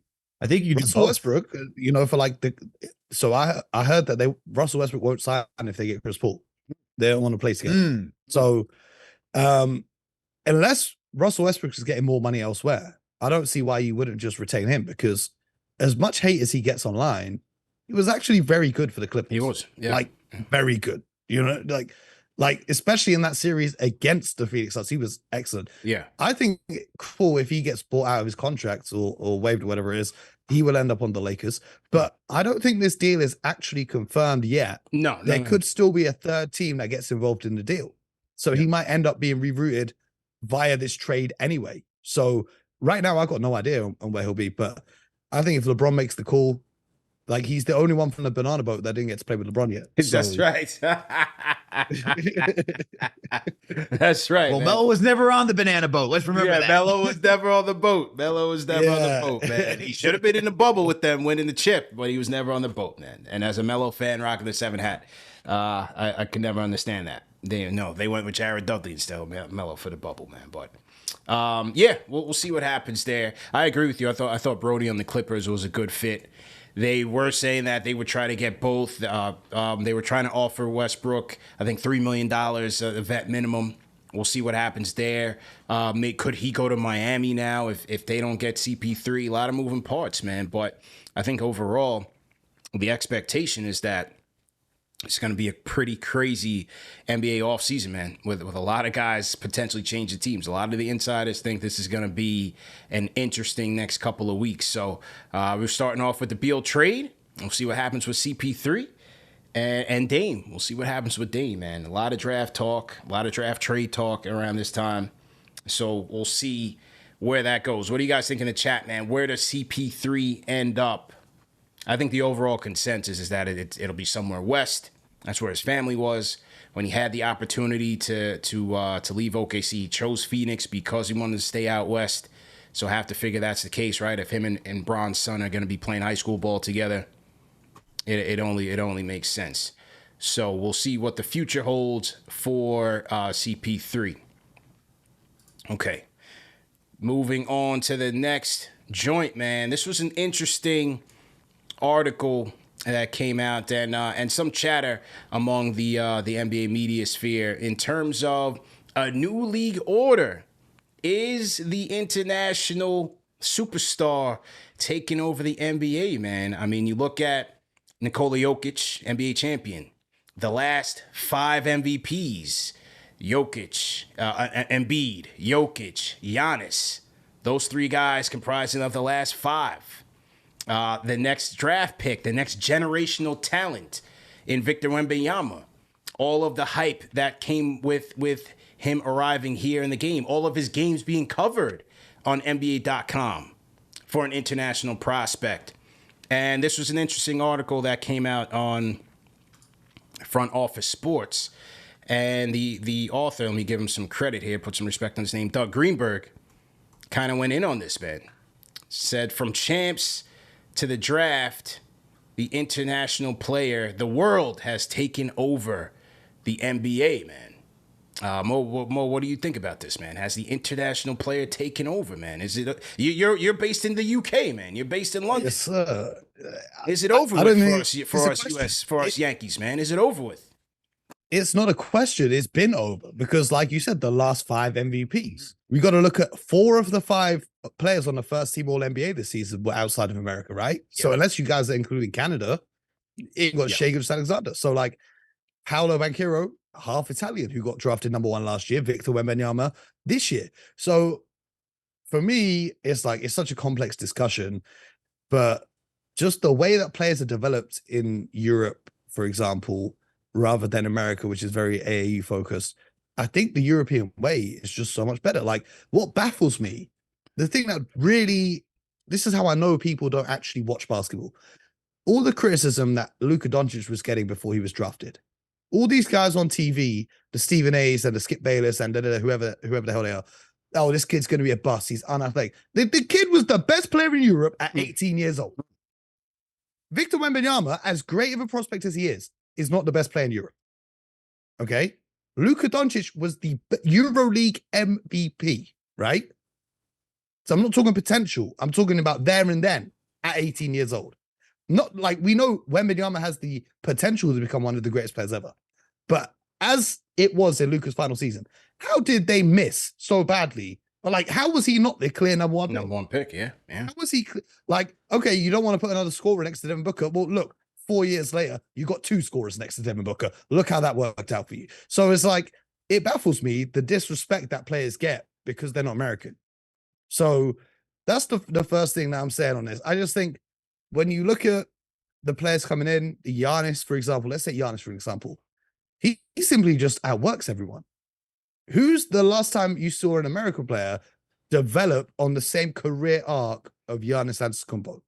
How many MVPs came into the league not as a highly touted prospect, as a skinny teenager who's just grinded his way to greatness? Because the Giannis you see today isn't the same Giannis you see. Joel Embiid, he didn't start playing basketball until what age? And yet somehow now he's become the MVP. How many times have you ever seen an American do that? Pick up a basketball at 14, 15 years old and then become an MVP 10 years later. It's like, I think the mentality of the players coming in from overseas is different. They feel like they've got something to prove. They want to work hard. All the criticism that Jokic gets for not wanting to stick around after winning the championship. Well, he's done his job. This is a job for him. His family, everyone he knows, all his friends, they're back home. It's the same as when US players come and play over in Europe. Once the season's done, they just want to get back home. So the criticism that these guys get, I think, is largely unfair. And I just think that the development of players, especially coming out of Europe, is different to how they develop players now in the United States. Not saying it's better, not saying it's worse, because we have elite young talent coming out of the States as well. But, you know, they're clearly doing something in Europe. And the other factor is a lot of the American young players suffer from injuries at a lot higher rate. Maybe it's because there's more of them. It seems more prevalent. But because of the AAU circuits and the amount of games that they're playing X, Y, Z, there's a lot of injuries to the young American talent in the NBA. When you compare that to a guy like Jokic, who's Giannis, even Doncic, who are very durable guys compared to their counterparts. Al, jump in. I know all the this sounds like a very like immigrant dream. Like you come to America, you work hard, you do all that. Man, parents would be very proud about this moment right now. I don't know, because if I know immigrant parents, they're still going to wish their sons became doctors instead of playing in the NBA, no matter how many championships and MVPs. Oh, look, you know what I'm saying? Yeah, I get that. Look, my parents, my dad was born in Greece, my mom born in Jamaica. They're like, doctor, lawyer, you choose one of those paths. And I'm like, okay, thanks a lot. But I think for what we see for it, like the talent in the NBA right now, and it being more internationally like prevalent right now, when you look at like Jokic, Giannis, Embiid, you put Luka up there. You talk about Wemby coming to the league. I mean, look, we had Tim Duncan on the Spurs. The Spurs team, I think, was also one of the role models for having one of the most amount of international players on the team. Yeah. And you saw the success that they have. And I think part of it is just the way that the game is just treated over there. It's treated more of like a team sport. So I think when they come in, it's like they understand the hierarchy. Like Jokic understands like the hierarchy of like what his role is and what he's supposed to do. Same thing with like even Luka. I think Giannis, from where he started off and just having to grow up and like, okay, I'm a role player right now. I have to learn to be what that guy is. I think that's part of it too. And I think another thing that we got to take into consideration is that when you look at these international players, it is legit a profession for them. It is a job. Yeah. Right. Like we look at America, you go to college, it's treated like a job, even though you were not paid for it. But you go to college and there's still about that romantic college experience that you want to have, right? You want to go enjoy yourself. You want to go have fun. I think we got to take that into consideration. When you play internationally, it's not saying that you're not doing those things growing up, but when you're clocking in, clocking out, going back home, and you have to go treat this every single day as an actual profession, I think you think of that as Maybe an actual job. And then you look at Luka, right? Like you talk about 18, but he's playing with grown men, right? You play from the age college, of 14. Yeah. He was playing men's league at 15. I've seen him playing in Madrid with the men's team at 15. Exactly. Rubio So like, was 14 as well, right? Mm-hmm. I believe so. And then when you think about that, like when you're playing at such a young age with grown men, like you have to, it changes your focus, right? Because those guys probably got families. They're thinking about a whole different thing, how you finance. It makes you tough as well. Like we were talking about how Booker got punked by the Mavs. You can't intimidate Luka Doncic. You said it. Everyone talks stuff when they're up. He's not phased one bit. You can't intimidate Nikola Jokic. He doesn't care. Say whatever. You can't intimidate Giannis. These guys are built different. The thing that I think from like a society perspective outside of basketball that I've noticed is like, if you're a great basketball player, a young basketball player in America, you're the best player in your state, you're the best player in your high school, best player, whatever. You're the guy. You're basically famous from whatever age you are.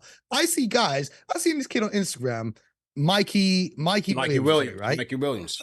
I don't know too much about him, but he's got more followers than half the guys in the actual league right now. So you're the guy, right? Well right now he's on the John Morant path right now because he just got jammed up with a gun charge, and so I know about it. Yeah, that just happened recently. But this is what I'm saying, right? Is you're a celebrity from a teenager, right? You're a celebrity, okay? You go to college, you're the guy on campus. Every girl wants to be with you. Mm-hmm. Everyone wants to be your friend. You're signing autographs everywhere you go. You're the guy. You're a celebrity. You get to the NBA now, and all of a sudden, you're not the guy anymore. You're not the best player around. So adapting to that, like we were talking about DeAndre Ayton, he went from being the guy to now being a fourth option. That's a mental adjustment that I don't think is considered very often. Whereas a guy like Jokic, who's just minding his business playing basketball in Serbia, he's just playing basketball. He's not worried about being famous. He's not worried about Instagram likes. He's not worried about, all this other stuff that comes along with it. Look at Giannis. He's just grateful to be in America and feeding his family after the journey he's been through.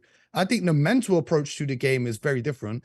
But then from an actual basketball perspective, it's like, I don't know how they train kids in the States because I never got coached in the States, right? But over in Europe, I went to a camp with some Serbian coaches, right? And they have everyone training together, right? So the big men, 7-footers, are doing ball handling drills for 2 hours in the morning before the camp even starts. And then the guards are learning post-ups. So it's like you learn the complete game of basketball rather than trying to fit into this, our AAU team has to win because we're sponsored by this company. We have to win this. Or I have to get my highlights posted by Borders Life. Or I have to be the #1 ranked player in the state. It's a very different just culture around basketball. But I think that's due to how the game has been marketed, right? Like if you look at everyone on YouTube, like we see the viewership's going down. I think part of that too is one, attention span of like the young generation. Like we got TikTok. That's like, if it's not even 90 seconds or less, right? You go on Instagram, it's not 90 seconds or less. I'm going to the next thing. And if you can't catch my attention span within the first 5 seconds, I'm scrolling to the next thing. Yeah. And I think when you have a bunch of young kids watching like on YouTube highlights and all these highlights, Austin Rivers said it best on his podcast. If you got a mixtape made by what was it? Ball's Life, that was like, yo, you did something great. You worked really hard to get that. Now anyone could go out and create their own mixtape. They're doing the taps on the head and everything. And I think part of that is what also changes the culture, where it's like some people are looking for the highlight moment. Like that's why you do it. I think that's part of like the AAU culture, right? Like you're looking for that highlight moment to create the reel, to keep marketing yourself, to keep getting it all the way up. That's what Zion did, right? Zion was known in high school because, yo, this guy is huge. Look how big he is, how athletic it was. The dunks are what really was. It's not even really the complete game that we're even talking about. It's just, yo, this guy is big. Let's see if we can go get him. Duke, he gets there. It's like, yo, it's box office over there. Tickets are going through the roof because of what talent he is. I think that's part of what we're seeing with this change in like in the American culture of like being just on social media, being part of like this whole instant gratification, and then wanting to be cool, as Mo talked about, right? You're a big man on campus. And that's what I was going to with college is like, when you're hanging out with everyone like your age, 19, you say you're 18 to like 21, 22, like, it's just different, man. Playing amongst your peers is different. When you're Luka, you have to go play against a guy who's like 28, 30. That's different. I think the other thing is as well is like the NBA is now drafting guys that they need to develop, because no one really develops in college, because you go there for 6 months, try and stay injury free, and then you declare for the draft, right? So where are these guys learning how to be professionals from? Because teams are tanking so much now. There's barely any veterans on the roster. These guys have only had like 6 months of college coaching, and then they've come to the NBA, where nowadays NBA coaches get fired so often. You've got a new voice in the locker room all the time. Where's the veterans teaching them how to be professionals? You know, I get it. If you join a team as a teenager and you're playing with vets, you've got nothing in common with a 35-year-old who's got to go home after the game and feed his family, right? You have nothing in common, but that might help you focus more than being on a team where it's all guys your age, and then you're going to go to the club after the game, and then you're going to do X, Y, Z. You know, you're really seeing, there's a couple of examples when you look at Zion, when you look at Ja Morant, the lack of leadership around these guys. Where is the guy on the Pelicans telling Zion the game? I ain't going to go into that right now, but if you really know the game, you're never getting slipping like this. OGs. That's all I'm going to say on that. Yeah. I'm not incriminating myself with any of this, okay? I'm saying if you know the game, but who's teaching these kids the game? Yeah. You know what I'm saying? Guys, what are you saying, Mo? What are you saying? Well, I would say this. You got to know how to operate. Yeah. You know? No, I'm just messing with you with the last comment. You're not trying to incriminate yourself. No, the same with Ja Morant. Where's the vets on the Grizzlies? So these guys, Jokic and Doncic and whatever, like they've played with grown men. They know how to be a professional. Facts. That's why they treat it as work. They turn up for work, and then they go home. And then, do you know what these guys do? Like, fans would think they're kind of cool. These guys just love playing video games.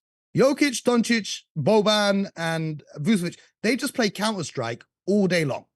Like, if they're not training or playing, they're just playing, they're just minding their business, because they're not trying to be in the spotlight. The brands will try and push them into the spotlight, but that's not it for them. They just want to win games. They're not worried about the image of being a celebrity. But that's like, what's fascinating to me now is Wembanyama, because he's the first player coming from overseas who's had the attention of like the American guys have. Because everything what I'm saying is not a US problem and a Europe's better. No, it's not anything like that. Like, those becoming more globalized. What's it going to be like now for Wemby, who's a celebrity before he got mobbed by fans at the airport today in New York, landing in there? Yeah. What's it going to be like for him to now have all that pressure and to be a celebrity before he's even stepped on an NBA court? That's what's really fascinating to me. So it's not like a US problem. You're going to see this now more and more in Europe as well, because of, like you said, Alex, the internet and all these other factors.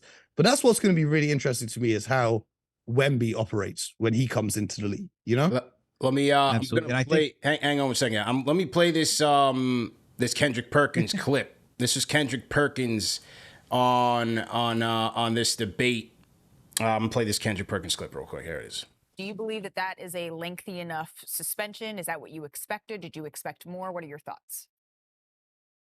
No, I think that's fair. I think Adam Silver was beyond fair with 25 games. I was expecting 25 to 30 games, but I'm very disappointed. In a time after we just got through watching and covering the NBA Finals, when we're supposed to be moving on to the draft, talking about Victor Wembanyama and Scoot Henderson and Brandon Miller. Here we are over the last couple of days, we've been talking about Zion Williamson and Ja Morant. And it's very disappointing because we're looking at two box office superstars that has, risen to the point where every kid around the country wants to be them. And when I look at Ja and I look at how his shoes sold out within 48 hours, and you walk in AAU arenas, in AAU gyms, and all the kids got his shoes on, like he's done a disservice to them. I know he haven't committed an actual crime, but it's hurting the next generation. And I've talked about this time and time again, how Larry and Magic, how they passed the torch to Jordan and Akeem Olajuwon, and those guys passed the torch to Kobe Bryant and Shaq and Kevin Garnett and Tim Duncan. Here it is today. Guys are making 40 to 50 something $million a year, right? It's these guys' job and obligation to make sure they pass the torch and do it the right way. Because I'm going to tell you right now, the way that the league is trending, international players is the players that you should trust. If you want a franchise guy to build around, I'm trusting the international players that are coming in. You look at Jokic. We never hear anything about him outside of basketball. Think about Giannis. Nothing negative outside of basketball. Joel Embiid. Nothing negative outside of basketball. Luka Doncic. Nothing negative outside of basketball. And so when I think about what's going on right now, and everybody could give a perspective about Josh should have got more, or what he's going to do, how he's going to come back. I'm disappointed on how he's represented for the culture and how he's not.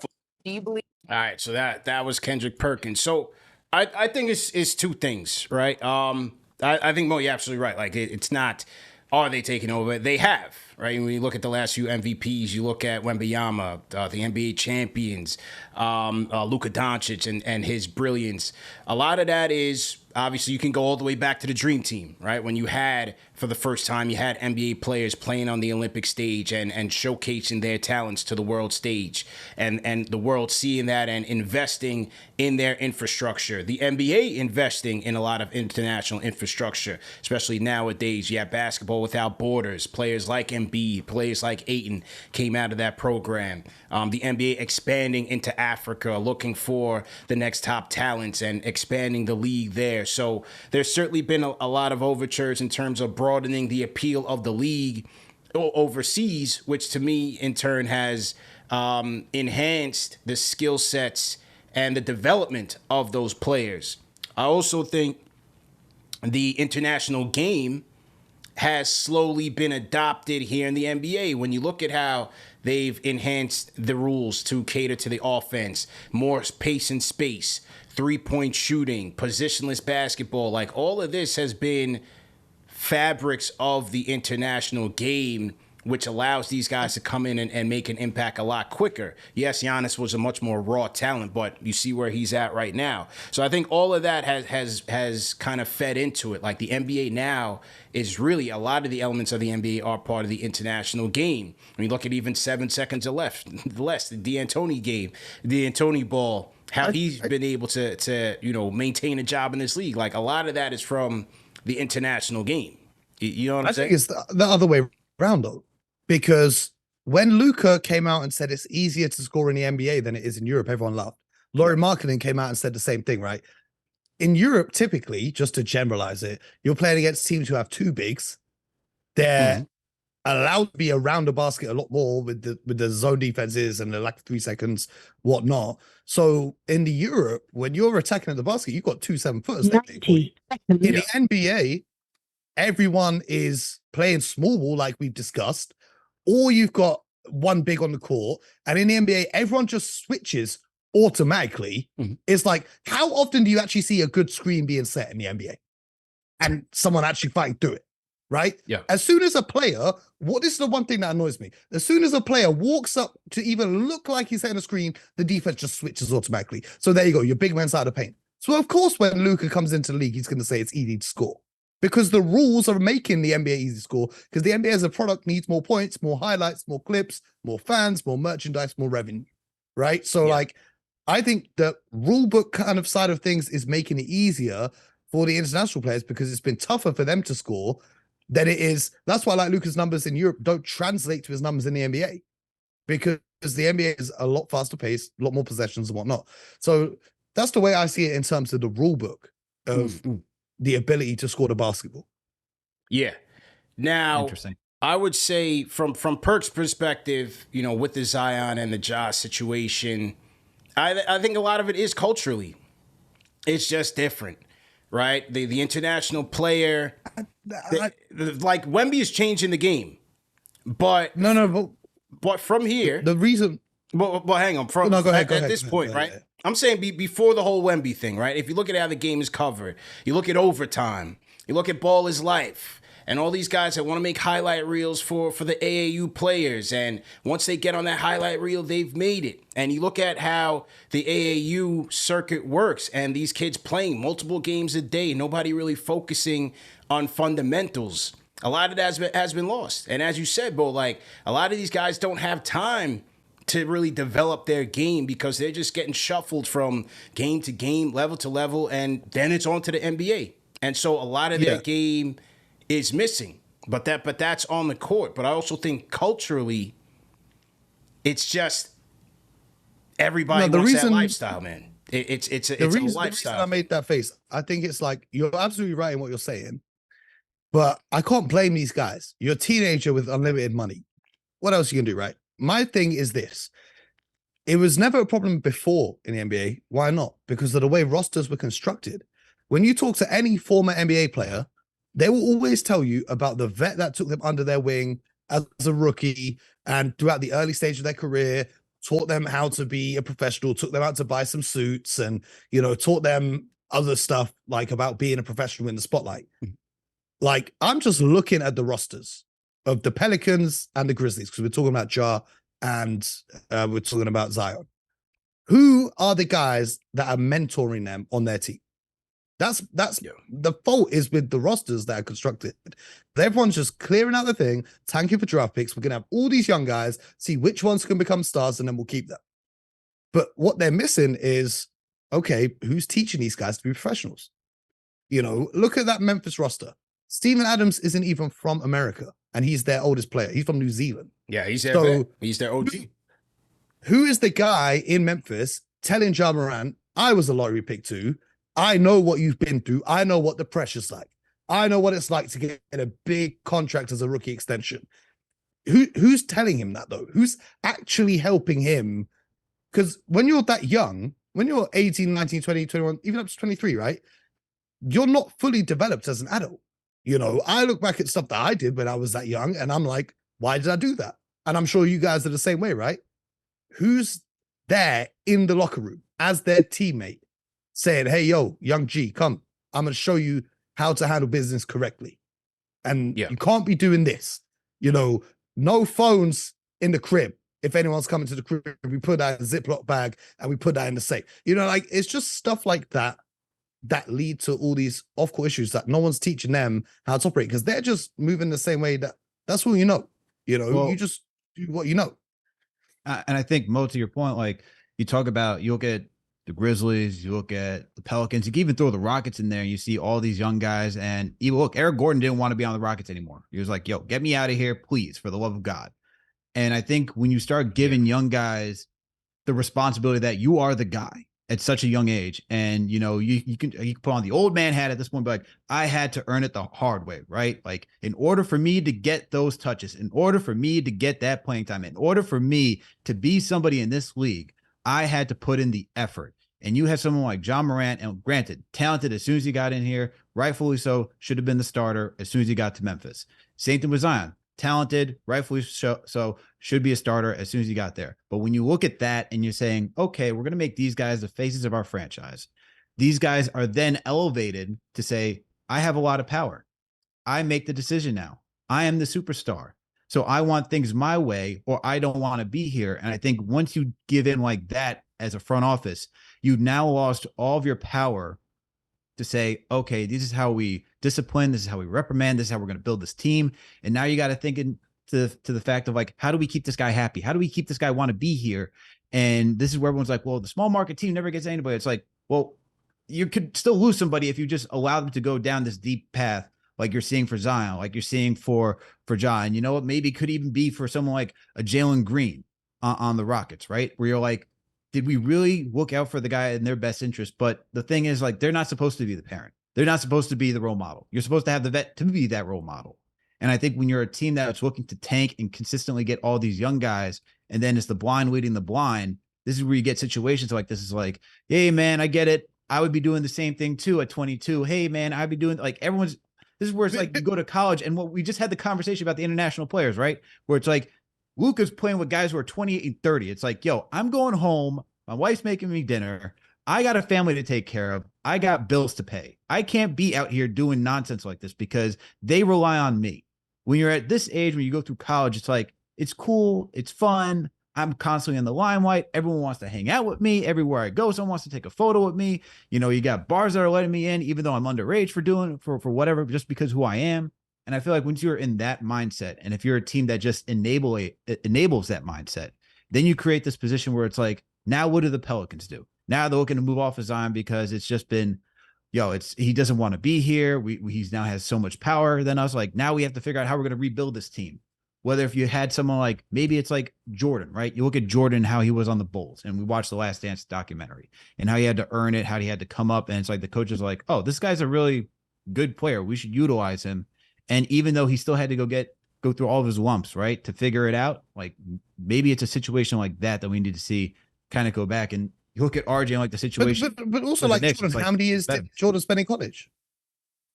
Yeah. He spent many years in college. That's the thing. Like the whole landscape. Who was coaching him? The whole landscape has changed. Absolutely. You know, it's just a different generation. Like the distractions have been amplified. The stakes have been higher. It's just, guys, it's just less concentration on craft. And like I said, a lot has to do with lifestyle and culture, man. It's a lot of distractions out there. Is the money is so crazy now that the thing that weirds me out is like this AAU stuff. You've got like adults circle them like vultures, whether they're from a brand, whether they're from scouts or colleges, whatever it is, to try and get their claws into them early because everyone wants a piece of pie at the end, right?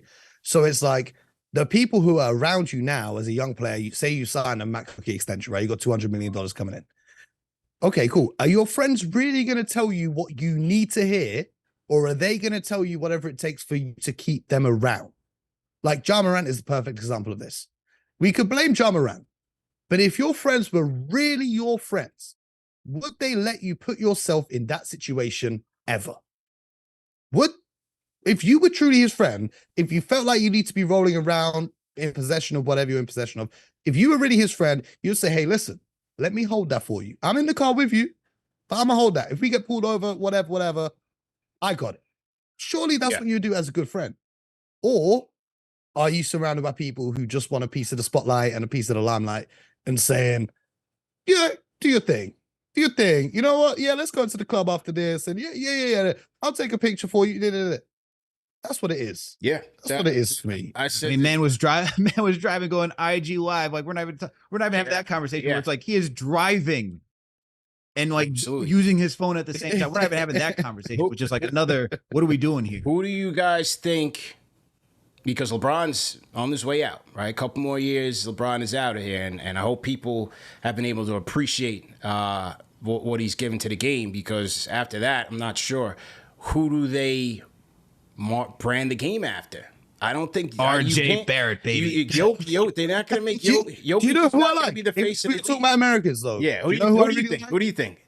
I like Anthony Edwards. I was just gonna say that. Ant-Man is a killer. There it is. And everyone hated on Ant-Man when he was like, yo, I could be in the NFL. I could be a rapper. Yeah. Listen, this kid has supreme confidence.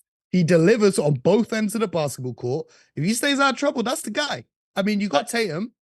He's very wholesome. He spends time with his kid. Just goes out there, plays. He's quite a quiet guy.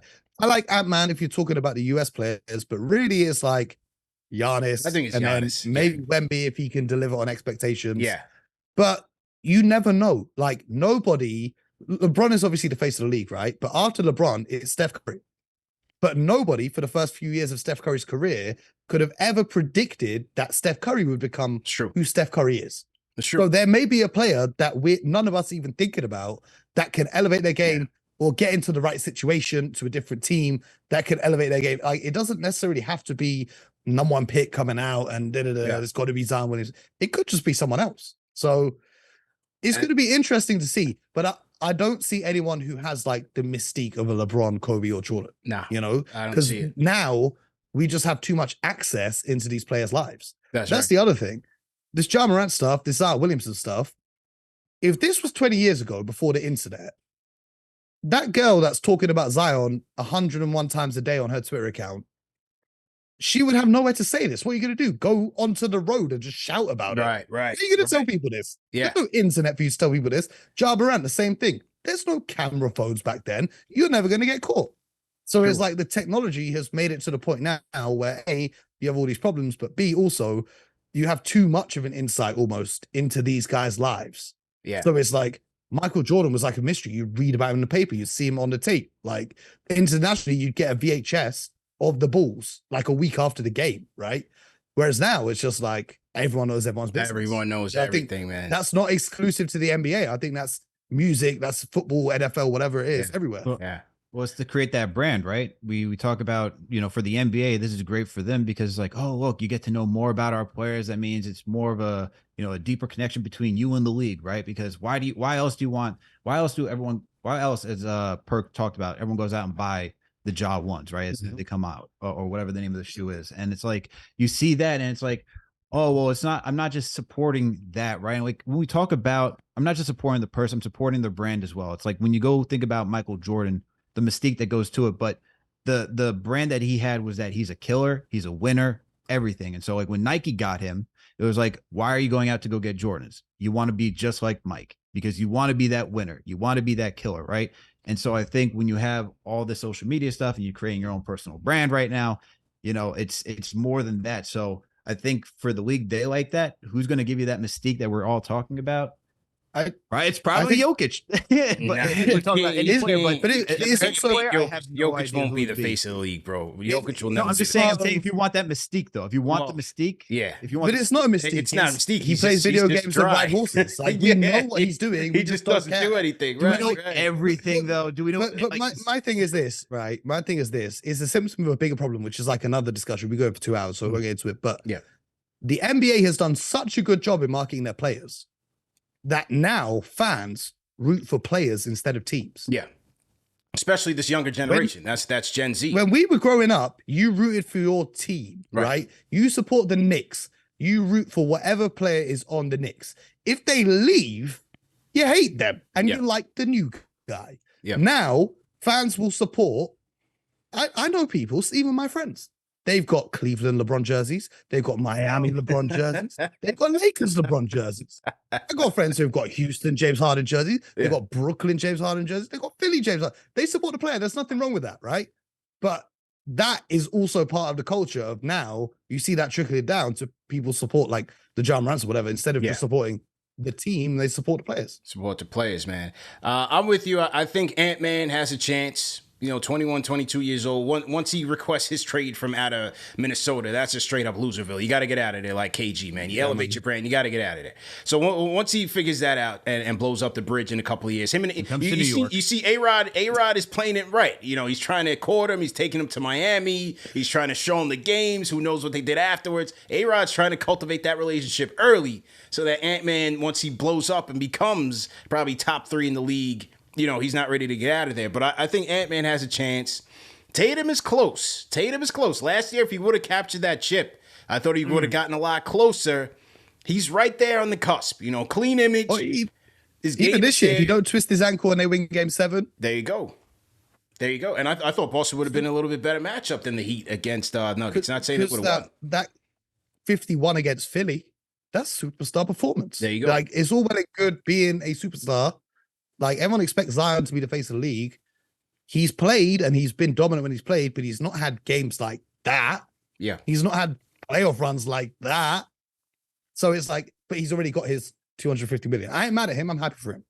But it's like, you're paying people now based off potential, not off results. And so I think that goes. You got to let the game do the talking at the end of the day. The game is the star. And I think that adds on to, like, you know, and Mo, you kind of touched on it. Like everyone has like everyone has their brand shoe at this point. Like we got the PGs, you got the Jaws, you got the Zions right behind you. Devin You know, Booker's getting a shoe. Like everyone gets a shoe at this Trying to wear point. Devin Booker's shoe. Like at this point, it's just, when is it too much to say, can't we just let somebody earn that type of thing? Like I get the whole money grab that you touched on earlier. It's like everyone's got to get in. We all got to figure out how we're gonna, that's just become the NBA culture at this point. Like we look forward to the draft. Like who's that next person? Who's gonna be the next guy to dominate the league? It's not even like we're thinking about who's currently in the league. It's like, cool, Giannis, Jokic. We're already thinking Wemby. Jokic just won the championship. Wemby's going to be the next guy. We're just preparing to crown. And when his career doesn't get off to, when he's not putting up 25 points a game to begin his career, they're going to kill him on social media and in the news and on TV. Yeah. They set these guys up. They set them up to pull them down, to break them down. The bigger down. they put you up, the quicker they're going to pull you down. Yeah. Like, Easy. you see it over and over again. Easy peasy. Somebody said Spider in the chat. Can Spider take that mantle? Maybe when he comes to the Knicks in 2 years. Maybe when he comes to the Knicks. Be serious. Why, Mo? I want to hear this. Donovan Mitchell ain't going to be the face in the league. To be the face of the league, you got to be a top 3 player in the league. When's Donovan Mitchell going to become a top 3 player in the NBA? It's fair. Point guard, undersized at his position. He plays the 2, but he should really be a 1. And you say he comes to the Knicks. Okay, where's Brunson going to go then? I can't see the Donovan Mitchell thing. It's between Ant-Man and Tatum right now. I think Giannis will take it naturally once LeBron's out of there. I think Giannis will be the natural de facto leader of the league, right? And then I think once Ant-Man continues to grow his game, I think it'll be him, man. And it's also like there was a point where Derrick Rose looked like he'd be the next face of the league. But there's so much that goes into it, like injuries and trades and all that kind of stuff, that there's no guarantees in any of it. Yeah, true indeed, man. True indeed. All right, man. Let's get to this next one. We'll scrap the Draymond thing. Draymond opting out. We'll see what happens there. Good luck. I'm not really Lakers. Yeah, well, I think he'll just sign with the Golden State for. He's trying to get a contract that matches the length of Steph's contract, so they can retire at the same time. I thought he was trying to figure out a way to get closer to his boy LeBron, man. I mean, the amount of bromancing that has been going on between Draymond and to LeBron, man. You might as well send the guy flowers soon enough, man. I mean, he loves this guy. No comment on that. he loves this guy, man. But yeah, I think he'll end up staying with the Dubs. Somebody in the nuts once during the finals, and now that's right. Right. Well, look, I mean, on the Draymond front, look, he's better to the Warriors than anybody else. He has to finish his career with Steph, and so we'll see. He declines his $27.5 million option, according to his agent, Rich Paul of Clutch. That's crazy. Yeah, I was surprised that he did. Because the deal he gets now will be the same as the deal he could get next year after having an extra 27 in his pocket. Right. But that's just me. Interesting thought process there, man. And then Lemon Pepper Lou, man. Lou Williams retires 17 seasons in the league, man. 3-time Sixth Man of the Year. The all-time leading scorer off the bench with 11 and change. Question is, fellas, is he the greatest? Is Lou Williams the greatest sixth man in the history of the game, man? I love Lou Will. Yeah. He's an icon, right? Drake made a song about him. Yeah. Lou Will himself has got bars. Lou Will's a lot of NBA players make songs that I think a lot of them are pretty bad, but yes, Lou Will's got bars.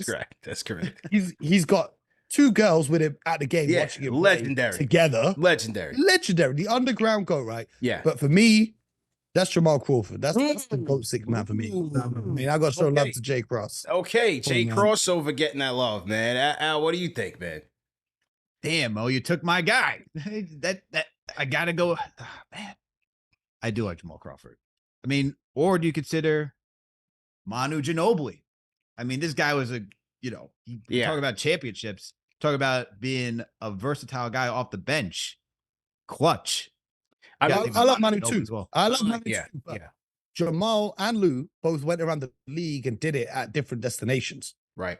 Manu had the blessing of being alongside Tim Duncan and Tony Parker and Greg Popovich and all the rest of the guys at the Spurs. I'm not taking anything away from Manu. Yeah. I think he's one of my favorite players to watch ever. But I know Jamal Crawford, I could put him anywhere on earth and it will go get me buckets. I'm not saying Manu couldn't.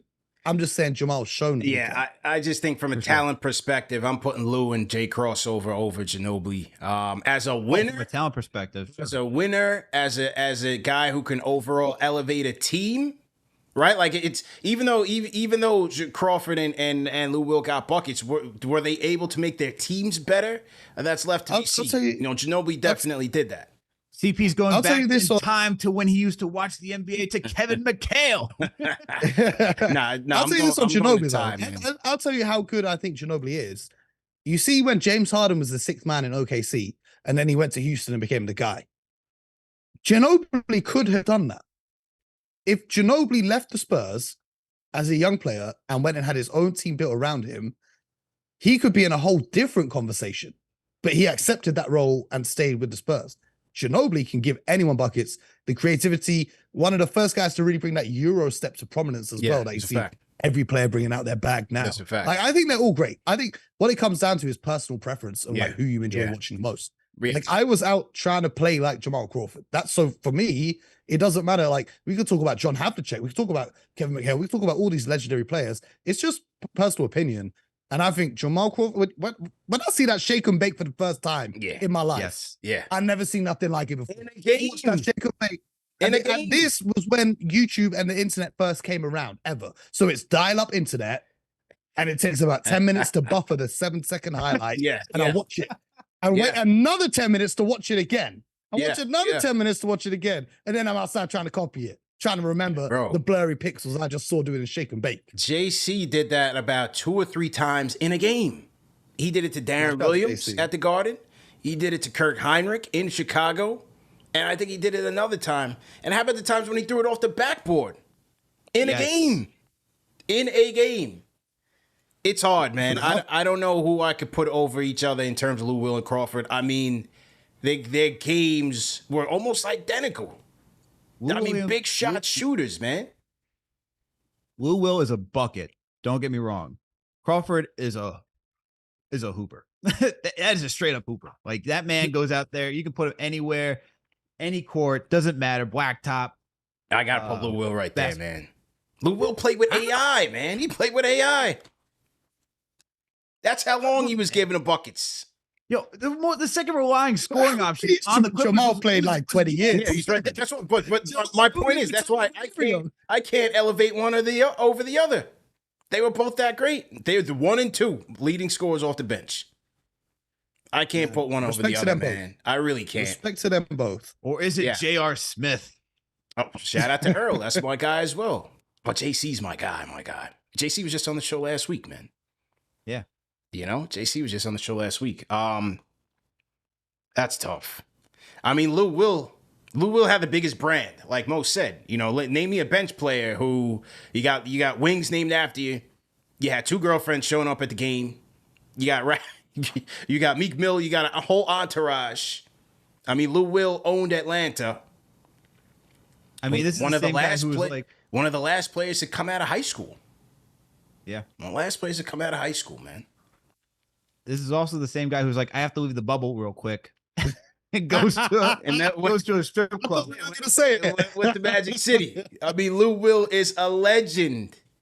But yeah, I don't know, man. You guys in the chat, man. What do you guys think, man? Lou Will, Jamal Crawford, Manu Ginobili, or somebody else, man? Who was the best? I think it all depends, man. If you're looking at rings, it's got to be Manu, right? No, absolutely, yeah, absolutely. As a winner, it had to be him. That's one thing with JC. Like, he didn't have much playoff success.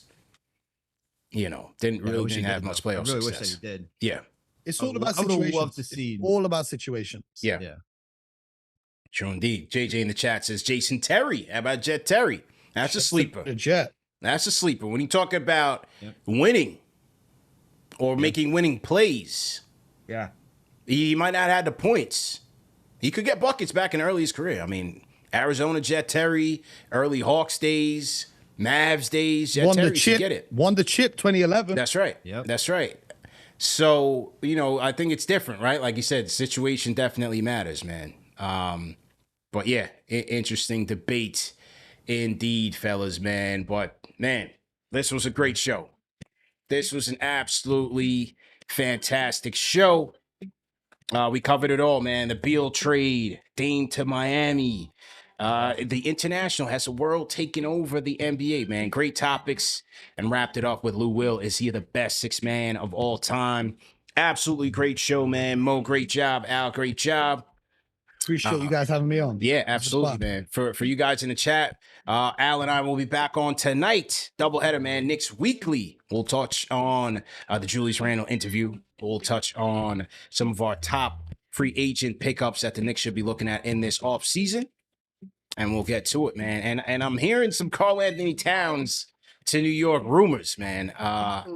Yeah, courtesy of Media Takeout. You don't want that. They threw a don't little want shout out in there as well. Man. Do I'm not the want source. none of that. You I'm don't want not that, the man. source, but according to Media Takeout, Karl Anthony Towns to the Knicks is heating up.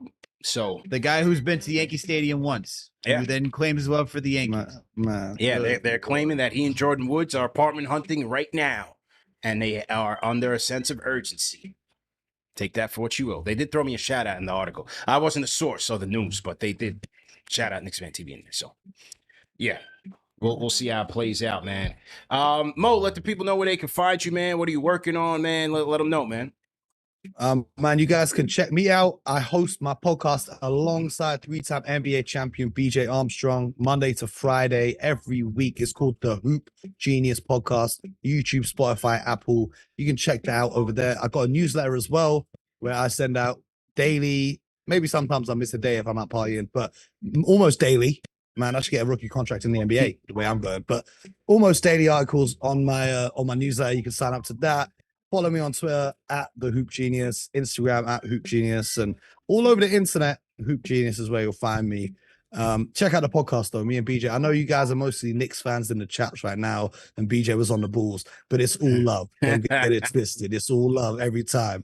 So yeah, check that out. Appreciate you guys having me on. Appreciate all the guys behind the scenes, everyone in the chat as well, man. It's all love every time. Absolutely, man. And for you guys in the chat, just remember that these shows are available in audio podcast format, man. No reason to miss it. And yeah, man, we'll check you guys later on. We'll check you guys Wednesday on the NBA Report. Great show. See you guys next time. Peace.